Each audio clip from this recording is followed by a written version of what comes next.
अप्रैल अपने इख्तिताम को है और पाकिस्तान गर्दिश में है।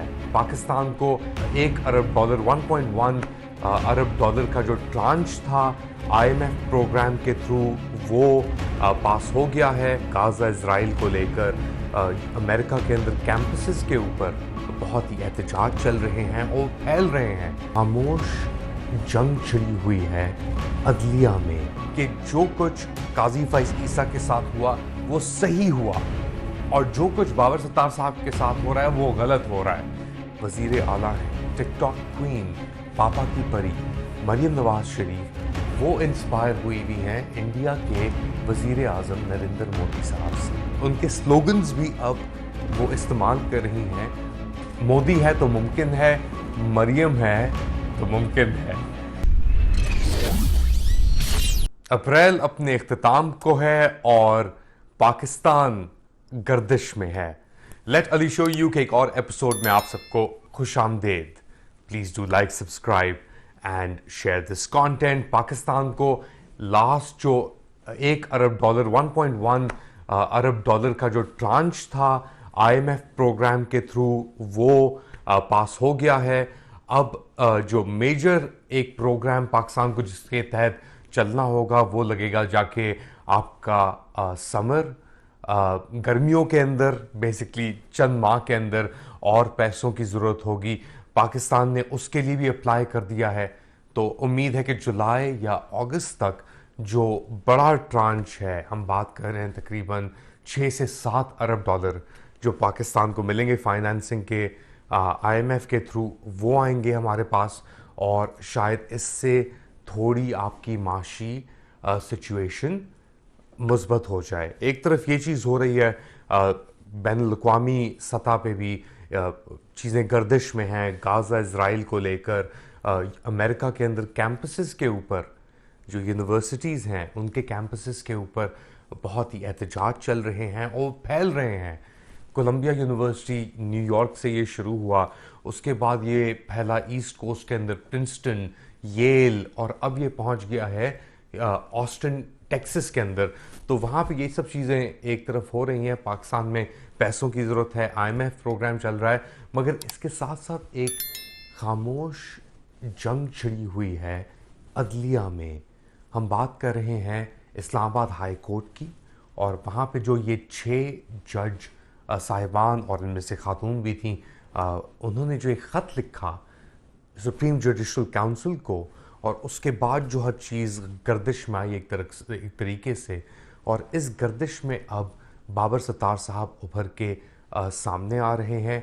अब सुप्रीम कोर्ट के अंदर इसके ऊपर जो एक 6 रुकनी बेंच तश्कील दी गई थी काजी फैज ईसा साहब ने, वो अपनी समाअत शुरू कर रही है और देखते हैं ये किस तरफ जाएगी, किस रुख पे जाएगी। मगर एक बात तो इस पे तय है कि काजी फैज ईसा साहब जो हैं उन्होंने रुकावट हर तरीके से, हर मोड़ पे जिस तरह भी वो डाल सकते थे, कर सकते थे, उन्होंने ये की और करने की कोशिश भी की। तो पैसे भी आ रहे हैं, अदलिया में ये जंग भी छिड़ी हुई है। बाबर सत्तार एक आइकॉन बना हुआ है, काजी फैज ईसा एक आइकॉन बना हुआ है, और इनके दरमियान ये डिबेट चल रही है कि जी उनके साथ जो ज़्यादती हुई थी काजी फैज ईसा साहब के साथ इमरान खान साहब के दौर में, बाजवा दौर में, अब वही ज़्यादती हो रही है बाबर सत्तार साहब के साथ। उनकी भी लॉयल्टीज़ को क्वेश्चन किया जा रहा है। तो एक पैरेलल क्रिएट करने की कोशिश की जा रही है, मगर इसके साथ साथ ये भी तासुर है कि जो कुछ काजी फैज ईसा के साथ हुआ वो सही हुआ और जो कुछ बाबर सत्तार साहब के साथ हो रहा है वो गलत हो रहा है।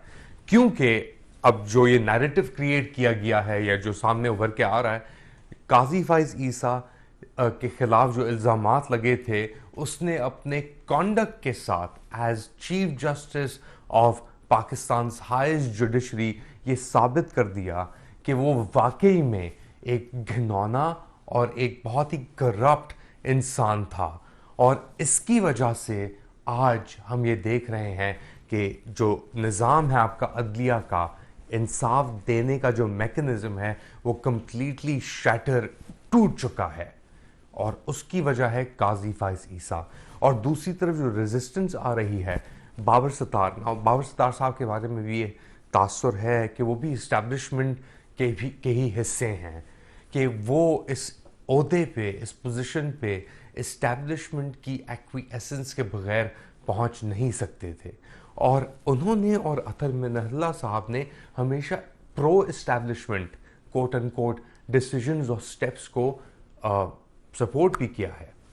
तो अगर वो इस वक्त खड़े हैं तो इसका मतलब है इस्टेब्लिशमेंट के अंदर एक बहुत सिवियर शिज़म और एक बहुत सिवियर आप कह लें एक ब्रेक आया हुआ, एक गैप, एक अपॉर्चुनिटी स्ट्रक्चर जिसे कहते हैं, पैदा हो गया है और इसके अंदर ही ये सब चीज़ें अब उभर के सामने आ रही हैं। अच्छा, एक तरफ तो ये हो रहा है पाकिस्तान में, दूसरी तरफ जो आपकी वज़ीर आला हैं, टिकटॉक क्वीन, पापा की परी मरियम नवाज शरीफ, वो इंस्पायर हुई हुई हैं इंडिया के वज़ीर आज़म नरेंद्र मोदी साहब से। और वो इतनी इंस्पायर हुई हुई हैं उनसे कि उनके स्लोगन्स भी अब वो इस्तेमाल कर रही हैं अपनी टिकटॉक प्रमोशन में। चेक करें आप, मोदी है तो मुमकिन है, मरियम है, यू गॉट इट, तो मुमकिन है। These people are so, it's like an ostrich approach। सही है, बहुत ही क्रेजी फिनोमिनन है नरेंद्र मोदी हिंदुस्तान में, और इनसे इंस्पायर या हो सकते हैं मरियम नवाज शरीफ जैसे लोग। तो मोदी है तो मुमकिन है, मरियम है तो मुमकिन है, यानी एग्जैक्टली वही कॉपी करके अगर आपने चला दिया। आप इमेजिन करें इन लोगों की इंटेलेक्ट, इन लोगों की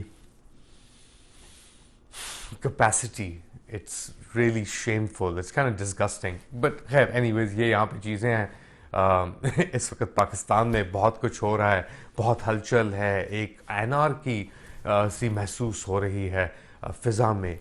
मगर इसके साथ साथ आप क्या समझते हैं, आपके क्या तासुर हैं?